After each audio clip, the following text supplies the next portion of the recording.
What is up, and welcome to another edition of the Bruin Bible. Will Decker, your host. Make sure you guys are liking and subscribing the podcast. We are brought to you guys today by our advertisers. Our advertisers are Bell to Bell Fitness, Shea Tor, a realtor out in Arizona, former Bruin alum, and my main man Howard Chang, a realtor right here in Los Angeles. Let's go through them, guys.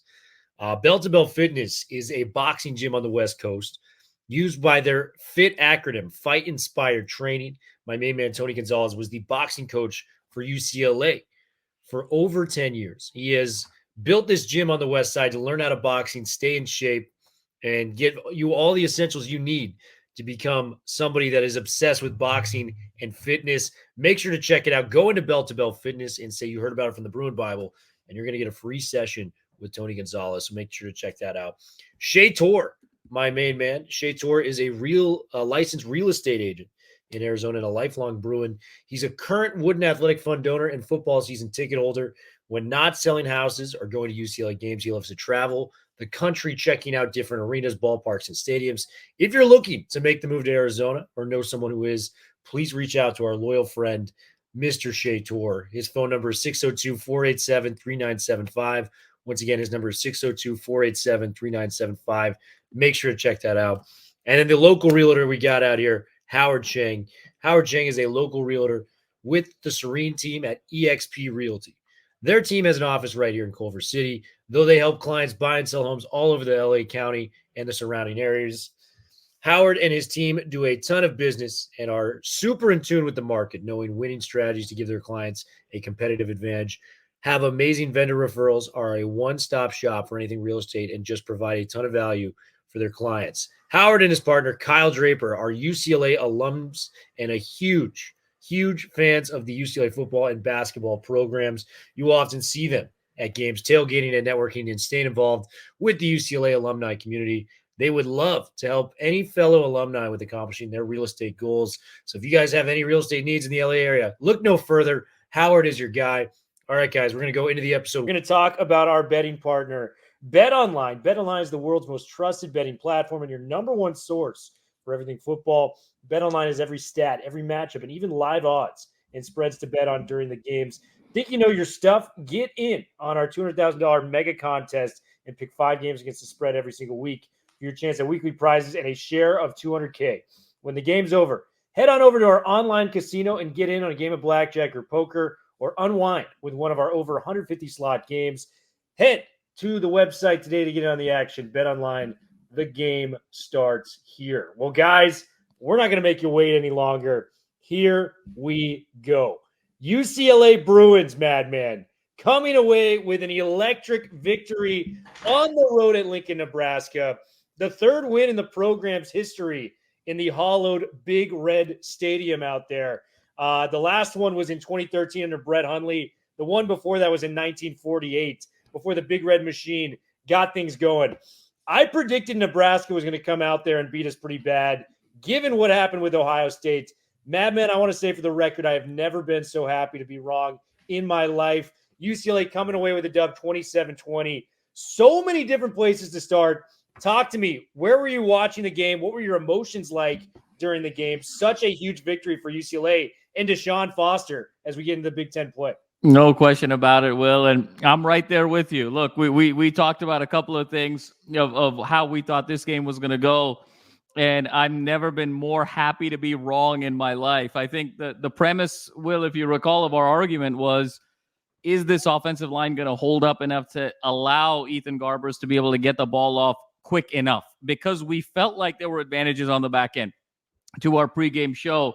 But the concern was he just going to be able to get enough time? And that was a resounding yes. And it was a combination of Garber's decisiveness yet again, combination of Bieniemy's play calling yet again, and really understanding his personnel. I was watching it at home with my new baby, with my dad. I mean, we were just sort of going crazy to see this team kind of come off the mat here, Will. And I think it really sort of starts with kind of 3 things that we saw. You know, first was, offensively, this felt like it sort of picked up right off of Rutgers. You know, those first 3 drives, field goal, touchdown, field goal, Garbers was phenomenal. I mean, you know, he started the game 5 for 5. the Bruins started 5 for 6 on third down. I mean, just the precision that you saw, particularly on third down. He had that great ball to Loya, that incredible ball to Gilmer, and just was so comfortable with throwing it to the backs, throwing it to Matavao, who made a couple of terrific grabs with his hands and really just peppered the ball all over the place. Nebraska was totally off center, Will. I mean, just completely didn't know what to expect here en route to these first 3 scoring drives. If it wasn't for that unsportsmanlike penalty by Femi Oladipo, this thing was, which one? Exactly. Yeah. I mean, it was, we were headed to 13-0, 17-0. I think if Deshaun was able to go for it on fourth and inches on that third drive, and we were able to just kind of clean up the unsportsmanlike conduct, that one play. I mean, this thing was particularly 2 plays from being 17-0 at the half. It was utter domination by UCLA in the most incredible way. So obviously, kudos to Garbers yet again, 218 yards, 2 touchdowns, yet again, 57-yard rush, Will, eluding the pass rush. I think he's starting to really understand this offense, but also the pros and cons of his offensive line, what they're good at and what their limitations are. There's a feel to the rush, Will, that he has. The clock in his head is just 1, 2, 3, boom. And he's just so decisive. He's going 2 reads and running, and he can feel the rush so intuitively now. He's just locked in, playing the best ball of his career. So everything really has to start with Garbers. He threw the ball, in the first quarter, 7 different receivers, Will. Nebraska only had 3 plays in the entire first quarter. It was total domination in terms of time of possession. So the UCLA offense putting pressure on that Nebraska defense, I think, was storyline number 1. And then storyline number 2, Will, I thought Ikaika Malloy called an absolutely phenomenal game, and we're going to get into the details. I mean, Schlesinger was phenomenal. That second half sack to sort of end that drive in a goal-to-goal situation. Obviously, Medrano with the first play, pick 6. Femi, outside of that unsportsmanlike conduct, setting the edge repeatedly. Toia, of course, commanding the double teams, getting a sack himself. So the quad squad, if you will, that quartet, that's really the core of that front 7, was wreaking havoc. But I thought, Will, what was so interesting is that, in these new rules of college football, the quarterback and the coach can communicate up until 15 seconds of the play clock. And what I thought was so interesting, Ikaika Malloy changed formations of the defensive line inside of 15 seconds consecutively. So it was Raiola was coming in there, making a check, and then inside 15 seconds, UCLA would check and rotate and disguise everything that they wanted to do, and they just overwhelmed and confused a true freshman quarterback. I mean, Nebraska made a couple of throws. He made a couple of really nice throws down the field, a couple 50-50 balls. But outside of that, Will, they just weren't able to move the ball at all. All 3 of their touchdowns were courtesy of unsportsmanlike penalties for UCLA. It shouldn't have actually been as close as it was at the end, but credit to UCLA at the very end. What a spectacular interception, too, to seal the game. And then third, Will, my third takeaway is just, again, this enthusiasm of this team. I mean, we saw it against Rutgers. We see it here. They're so engaged. They're playing for each other. The coaching staff sort of loves the players, vice versa. We have talked about this, Will. If we could just get through that gauntlet of the schedule and just keep our head above water and our attitude positive, there was a run here to be able to make a bowl game. And all, 3-1 now down the stretch. Home for Fresno State, home for Iowa, at Washington, home for SC. They can go 3-1 here, Will. And dare I say, if they run the table, they're going to hit my preseason projection of 7-5. I mean, there's a magical run here on the horizon. So much to get into, but so excited. Back-to-back road wins, multiple time differences, Will, and to get to 3-5 and really have all the momentum in the world right now. Yeah, a lot of players to highlight, a lot of plays to highlight. But I think we have to start with the man in charge. Ethan Garbers, for the last 2 games, has been sensational. 49 of 63 over the last 2 games, including Rutgers. 78% completion percentage, 600-plus yards passing. Turnover-free football with 7 total touchdowns, including that huge run he had on the ground against Rutgers. It's no secret he's playing his best football right now when the offensive line has looked its best. Absolutely. And for the people that have questioned Garbers in the early parts of the season, point me to a quarterback that can play well with no offensive line. When he has just enough time to make plays. And the offensive line, I still think has a long ways to go when it comes to blocking, especially in the run game. The pass looks good enough right now, though, especially against a really good defensive front. We had the excuse last week about Rutgers and, who their edge rushers were out. This is a really good unit from Absolutely. Nebraska, and they played their best football of the season on the offensive line. They did a great job. Ethan Garbers. I mean, once again, dude, the 58-yard run in the middle of this game from Garbers. Back-to-back near 50-yard runs. I mean, I made the joke on Twitter. You gotta make sure you include him as a dual threat quarterback now. Like, he's in there with some of these guys. It's like Jalen Milroe and Ethan Garbers, maybe the two best dual threats in the last few weeks of football as a whole. Garbers has been outstanding. Offensive line, man, hats off. You guys blocked very well for most of this game. Trench play determines football, and I also want to give a major shout out to the defensive line of UCLA. 4 sacks. How many times was Raiola, flushed out of the pocket, having to throw the ball away, make plays? This D-line stepped up against a really good offensive line unit in Nebraska. So just a lot of positives. So Garbers gets a shout out. Let's go to another offensive player. Quasi Gilmore has showed flashes, whether it was the LSU game, whether it was some of these big-time plays he's been able to make in the UCLA receiving corps. Gilmer, I mean, is just so ahead of his years in what he can do as a true freshman skill position player for UCLA. 3 catches, 88 yards, caught that beautiful ball, from Ethan, 48-yard touchdown pass. Beautiful throw, but like a better route run. Just how twitchy he is at the top of his routes. He was wide open by 5 yards on that play. Kind of just waltzed into the end zone. Had a couple other big plays, and on the first drive, he led us on a big catch that allowed us to kick a field goal. Quasi Gilmer, I mean, we've talked about J. Mike maybe being the most talented wide receiver in UCLA's history, just from a talent standpoint. I think Quasi, I mean, just from what we've seen in the early returns of his career, we might be having to make the same prediction when it comes to Gilmer because, my God, this kid is 18 years old. And he's balling in Big Ten football, man. What was your takeaway from Quasi and what he brought to the field today? Yeah, well, I mean, you said it really well.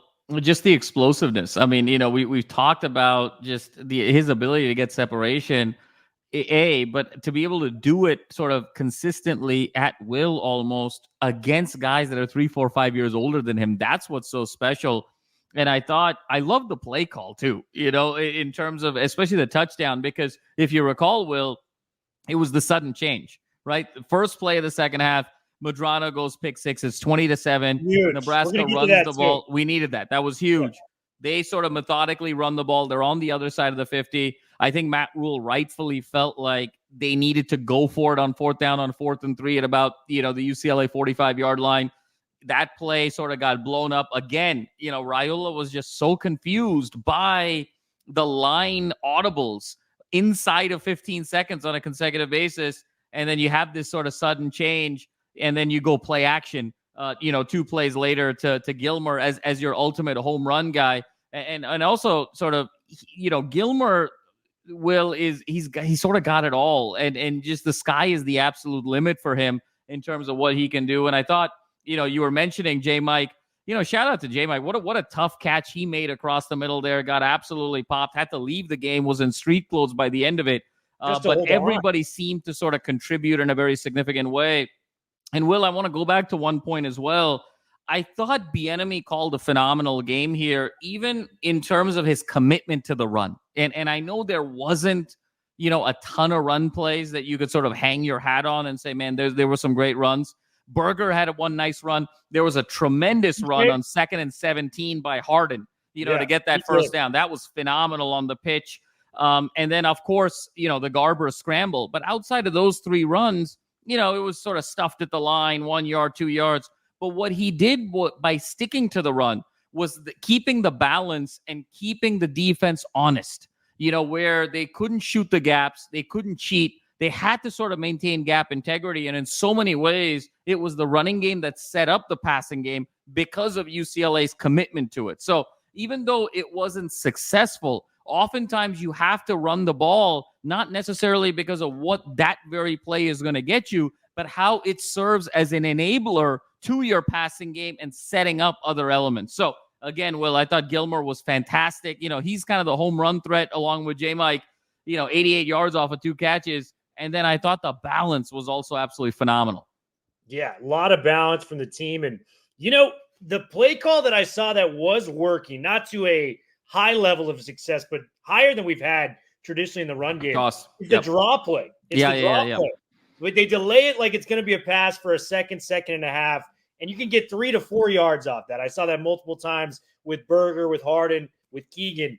Stick to those draw plays. There's something working there. I thought the toss too, Will. I thought the toss to the right, where you're just kind of getting some of these guys downhill, particularly with Berger and Harden. Sometimes for them, they need to kind of get they need to sort of start going downhill even before they have the ball, and it sort of helps them with the momentum. So totally to your point, I thought the draw, it had its spots, and I thought the toss play was actually terrific as well. I mean, when we're talking about being dead last in the country and absolutely.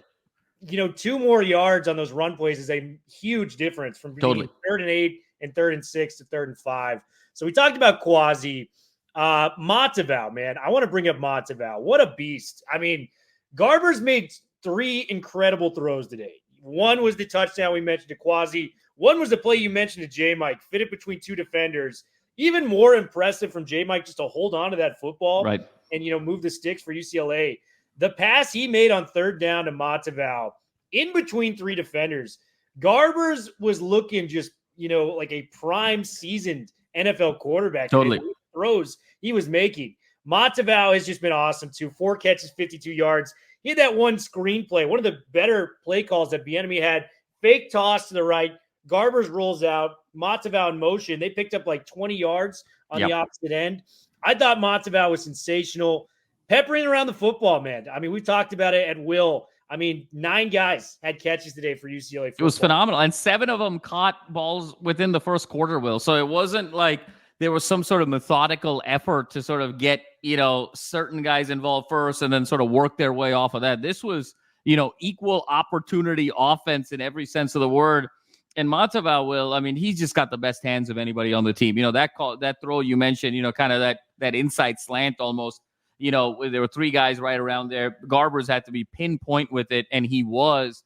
But how Matavao was able to sort of just catch that ball with his hands, and just basically almost sort of hold it up and be so strong with it was absolutely sensational. And, you're starting to see Garbers also get that level of trust, Will, with so many guys, right? I mean, in the preseason, we were talking about TMA, right? Like that was his guy. We saw that early in the season a bit.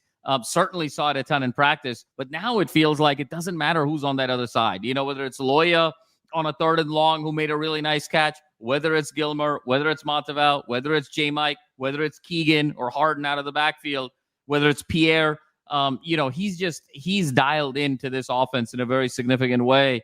And as long as he sort of stays locked in, stays healthy, and continues to play with that clock in his head, Will, there's no reason this team can't run the table and finish this thing, 7-5 going into a bowl game.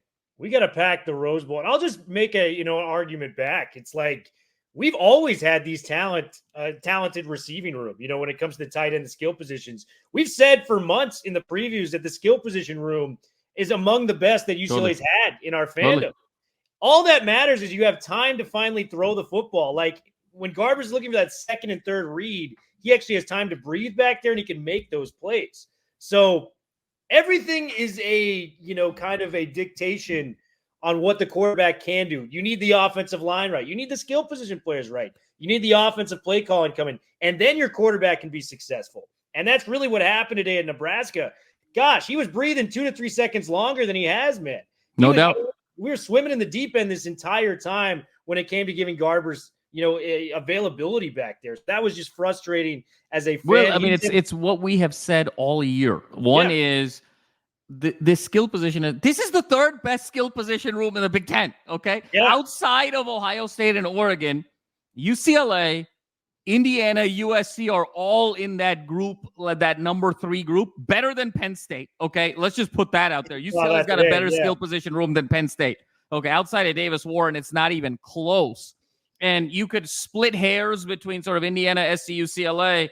You could argue it any which way, but they are essentially tied for the 3rd best skill position room in the conference, no question about it, which is why we were so high, Will, at the start of the season about their opportunity to win some significant games, about their opportunity to put up some big numbers statistically. because at the end of the day, as long as Garber has had the time, and now we've sort of eliminated completely these 5-step, 7-step drop plays. He's got that clock in his head. We're playing to the limitations of the offensive line, and they're gelling at the perfect moment here, Will. And it's so great. It's a short week.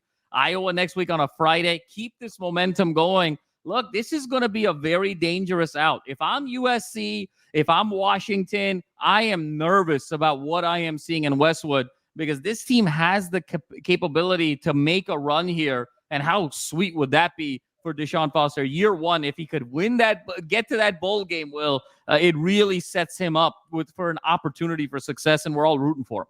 Gosh, too. I mean, if you beat Minnesota just a few weeks ago, man, we're 500 to that right point. Now. Yep, we're 500 right now. So you have and that to that goal. point, Will, I think as excited as we are, and we really should be. There's two elements that we still have to get better at. And I think we have to sort of just address that before we move on to other topics. Of course, one is the discipline. I mean, for a program where the first pillar is discipline, it was atrocious. I mean, when you talk about the 3 unsportsmanlike conduct penalties, they were off the field. It was a stop. It was a second consecutive 3 and out, up 10-0.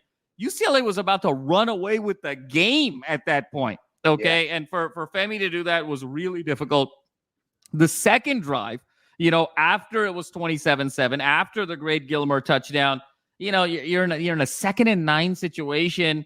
They haven't shown anything to that point of an ability to have any sort of consistent down the field passing game. You give him an unsportsmanlike and you make it sort of go downhill. And then, Will, I thought the crazy one was the third one at 27-14 with about 6.5 minutes to go, because just 3 minutes earlier, I was watching the game with my dad, and he's like, I'm getting a little nervous. I was like, Dad, I'm not really that nervous, because they got a true freshman quarterback. You need to have precision, inside the 10-yard line, inside the 7-yard line. You really need to be able to execute. And Nebraska was so loose with their plays. That's how we were able to get that goal line stand with that Schlesinger shack, 3 minutes earlier.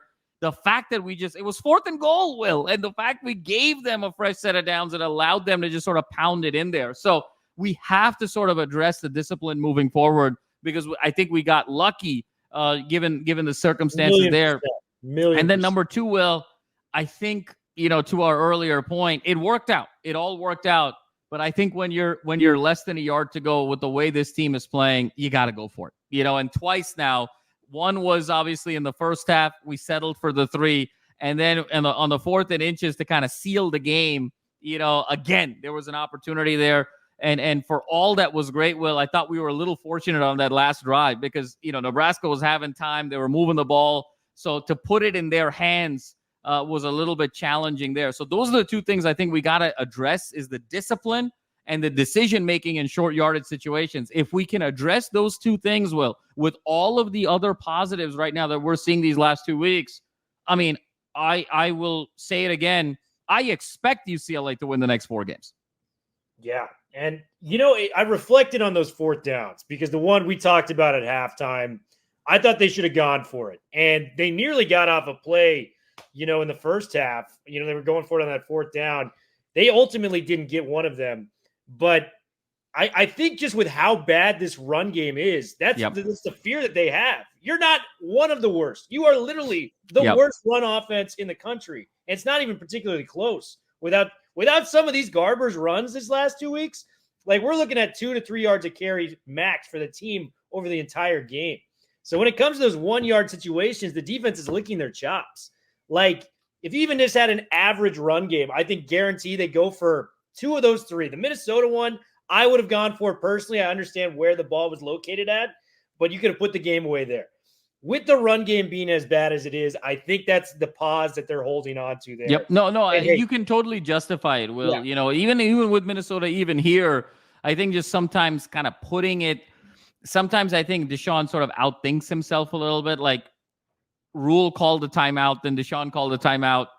I'm talking about the first one today, and then Deshaun decides not to go for it, and it's kind of one of those where it's like he almost sort of thought himself out of it.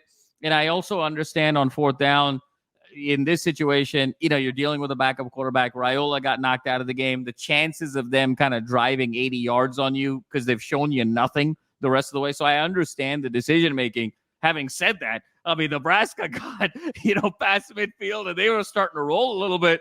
They had a couple drops there that could have made it even further. So I think there's going to be some moments here, Will, down the stretch, these final 4 games, where he's going to have to trust his team to be able to get 1 yard. And that is going to make the difference between, like, I could see at Washington come down to something like that. I could see the Victory Bell game come down to something like that. So I think that's going to be very interesting to watch there. It all worked out, in this particular situation. So, no harm, no foul. But I think that's something to watch for just in terms of his decisiveness and his conviction to go for it on 4th and short situations. Yeah. And, to go back also to the discipline point of the 3 unsportsmanlike conducts, I think some of those were kind of 50-50 calls, but you just don't put yourself in those positions. Yeah. Disciplined teams don't put themselves in positions to even have a shot at getting those penalties. So just be smarter about that.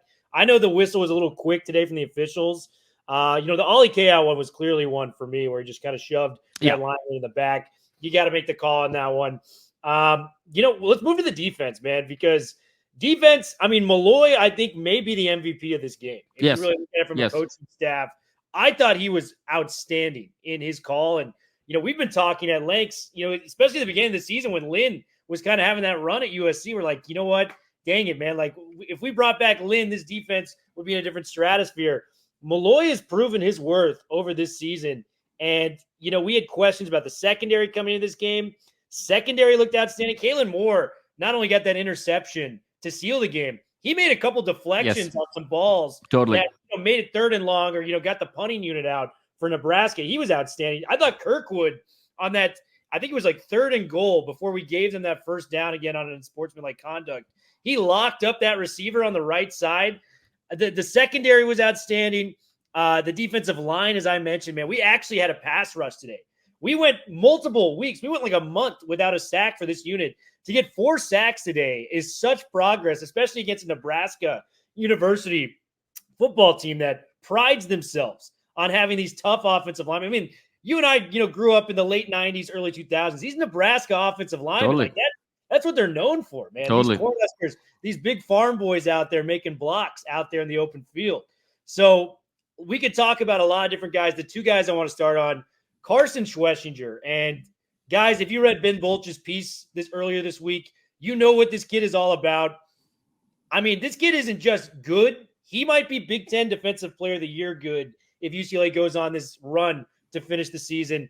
Another huge double-digit tackle game, 13 total tackles, had a sack out there on the football field, tackle for a loss. He batted down 2 passes in pass coverage. Like, what was it that Carson Schwessinger didn't do today for the UCLA defense? He made play after play out there, was absolutely balling out. And then Jay Toia, man, he got his first sack of the season today. A lot of those run plays that were stifled in the first half were, a huge, attribution to what Jay was doing on the line. So I want to start with those 2 guys, Jay Toia and Carson Schwessinger. What did you see from these dudes? Because I came away impressed, as always, with these 2, but big players play big in big games, and that's exactly what they did today. The what's similar with both of them, well, obviously very, very different playing styles and very different positions, but they have this ability, both of them, to shrink the field. And, with Schwessinger, if you look at it, he thrives when even more so in sort of quarterback rollout situations, right? When you're sort of shrinking the field and he can sort of just hone in on a set of defenders in a more concentrated space. He even takes his game to the next level. That's what we saw in that incredible sack, to sort of end that Nebraska run right before, the 20-point drive, the third score with 9 minutes to go, the possession before. He was so phenomenal there. I mean, he probably covered 25, 27 yards on that play to be able to get that sack on Raiola, Will, and just was creating all kinds of havoc. And I think Raiola, how many times did we see him sort of buy time and then just sort of throw it away? He was so confused on the second level of the defense. I mean, and usually it's if the secondary is bottling up guys in terms of your receivers, and to your point, they were terrific. I completely agree. But he was even hesitant to throw it to his check down, throw it to his tight end. And that's because he really didn't know where Schwessinger was going to be and how much ground he was going to cover. I mean, Schwessinger was sort of a one-man wrecking crew.